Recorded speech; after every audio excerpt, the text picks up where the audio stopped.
Alô, alô, minha nação contadora, o tema da aula de hoje que a gente vai resolver a questão do exame de suficiência do CFC é norma de contabilidade, resultado por ação, CPC 41, que causou espanto quando a gente viu também sendo cobrado no exame de suficiência do CFC, questão mais trabalhosa, questão envolvendo o cálculo, tudo mais, mas é como eu sempre falo, se o CFC cobra, a gente trabalha aqui no nosso curso, então vamos ver essa questão.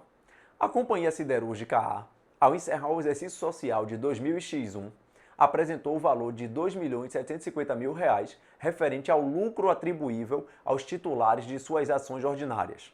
Com o objetivo de mensurar o resultado básico por ação no exercício social de 2000X1, a Companhia Siderúrgica A levantou os seguintes dados sobre suas ações ordinárias. E aí ela traz um quadro aqui falando sobre qual era o saldo inicial do exercício em ações ordinárias, ações emitidas, ações de tesouraria e ações em poder dos acionistas. Em 1º de abril, teve uma emissão de novas ações com recebimento em dinheiro, mais 3.000 ações emitidas, ficando um total de 12.000 ações em poder dos acionistas. Em 1º de julho, teve uma emissão de novas ações com recebimentos em dinheiro também, mais 5.000 ações, fazendo um total de 17.000 ações em poder do acionista, que esse foi o saldo final do exercício de 2000X1, provavelmente 31 de dezembro de 2000X1, que deve ser o final do exercício social da Companhia Siderúrgica A. E aí a questão fala: com base somente nas informações apresentadas e considerando a NBCTG 41R2, resultado por ação, assinale a alternativa que evidencia o valor mais próximo do resultado básico por ação atribuível aos titulares de ações ordinárias da Sociedade Empresária A no encerramento do exercício social de 2000X1. Considere o exercício social de 2000X1 com 365 dias e que ações de tesouraria são instrumentos patrimoniais readquiridos e mantidos pela própria entidade. Você vê que é complexo aí, só o enunciado aí, só o pedido, mas ele quer saber no final do dia qual é o resultado básico por ação atribuível aos titulares de ações ordinárias, e de ações que estão em poder dos acionistas. E aí ele dá as alternativas: R$ 152, R$ 161, R$ 200 ou R$ 343. Para a gente começar, eu trouxe 2 pontos aqui da norma do CPC 41, resultado por ação, para a gente dar uma olhada aqui, que são pontos importantes para a gente resolver a questão.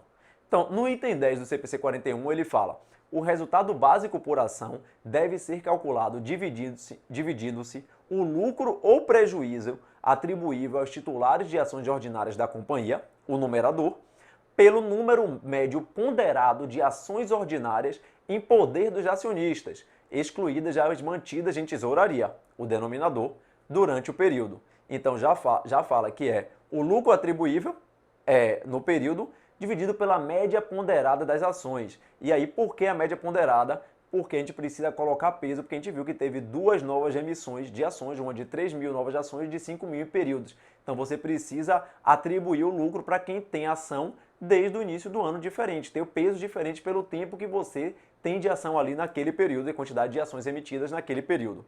Então, o outro ponto é o ponto 20, o item 20 também do CPC, que fala assim: o uso do número, aí explica um pouquinho por que o número médio, né? O uso do número médio ponderado de ações ordinárias totais em poder dos acionistas durante o período reflete a possibilidade de a quantia de capital dos acionistas poder ter variado durante o período como resultado do maior ou menor número de ações totais com os acionistas em qualquer momento. O que é que ele quer dizer aí? Ele diz o seguinte: pode ser que com a emissão de novas ações, os acionistas eles tenham perdido participação. Pode ser que não, pode ser que tenha ficado emitido nova ação, mas as participações societárias estão iguais. Mas pode ser que algum acionista tenha sido diluído. Então, com a emissão de novas ações, ele foi perdendo participação, porque tem mais gente participando do bolo ali dessa sociedade. Então, esse efeito precisa, essa média ponderada, faz com que isso seja ajustável para distribuir o resultado por ação a cada um dos detentores de ações daquela entidade. E aí ele fala: o número médio ponderado de ações ordinárias totais em poder dos acionistas em circulação durante o período é o número de ações ordinárias totais com os acionistas no início do período, ajustado pelo número de ações ordinárias readquiridas ou emitidas durante o período, multiplicado por fator ponderador de tempo. Calma, tá complicado, mas eu vou falar o que é isso aí. O fator ponderador de tempo é o número de dias que as ações totais, exceto as ações de tesouraria, estão com os acionistas como proporção do número total de dias do período. Uma aproximação razoável da média ponderada é adequada em muitas circunstâncias. O que é uma aproximação? Por exemplo, a gente pode, ele falou ali para calcular em dias, mas a gente pode calcular em meses, que a gente viu ali, que o que é que ele quer dizer com isso? As ações emitidas, a quantidade de ações que foram emitidas a partir de 1º de abril, ela não pode considerar os 12 meses do ano, tem que considerar 9 meses do ano, porque desconsidera janeiro, fevereiro e março, que não tinha essa emissão. Então, 9/12 daquele período ali. Então, essa é a ponderação que ele está falando aí nessa questão. Mas a gente vai começar logo calculando essa média de ações ponderadas, aí, a média ponderada de ações. Então, a gente tem aqui 9.000 ações no início do período, depois 12.000 ações em 1º de abril, 17.000 em 1º de julho, que fica até o final do ano. Então, quando a gente vai calcular, média ponderada vai ser igual a 9.000 ações que eu tenho desde o primeiro dia desse exercício, vezes 12 meses que eu tenho essa ação, dividido por 12 meses, que é o que tem o ano, mais 3.000, que foi as novas ações emitidas em abril, multiplicado por 9/12. O que é 9/12? É o período que essas ações permaneceram durante esse exercício.